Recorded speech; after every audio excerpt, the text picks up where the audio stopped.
I mean, this is one of the great things, right? Nikki Basinski, great congresswoman from Illinois. I do compete with her. I think I've got more corn in my district in Iowa 3, but she has more soybeans. So we're working together on this. Biofuels are really the backbone, and you don't have to be a Republican or a Democrat to recognize how important this is for America's future, whether it's feeding the country or helping fuel the country.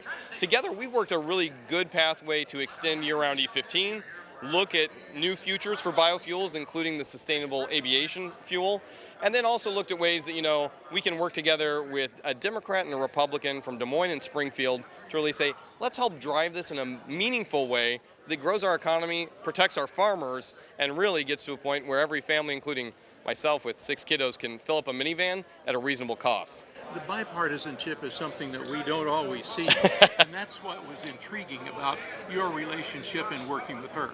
Well, Nikki and I met each other early on when we were, doing this first vote for Speaker of the House. I think we had 15 votes, 3 days in the chamber, and we just met as, folks from the heartland. I'm really privileged to be ranked as one of the top 10 bipartisan legislators in Congress, and that means working with folks like Nikki Basinski, a Democrat from Illinois, or Don Davis, who we've done a lot of bills from in North Carolina.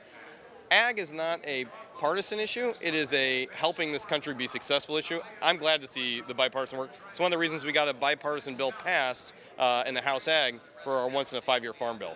She, I know, didn't vote for that. That's right. You had 4 votes, four Democrats that did vote Yeah. for it.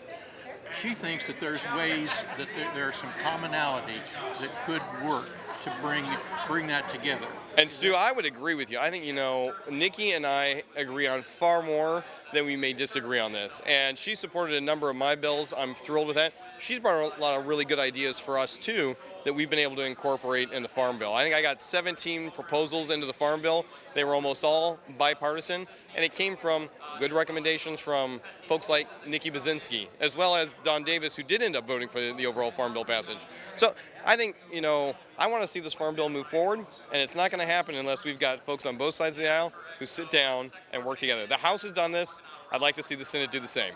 Thank you, sir. Thanks, Stu. Very much. Okay, Appreciate it. Well done. Thank you. Say hey to Nikki.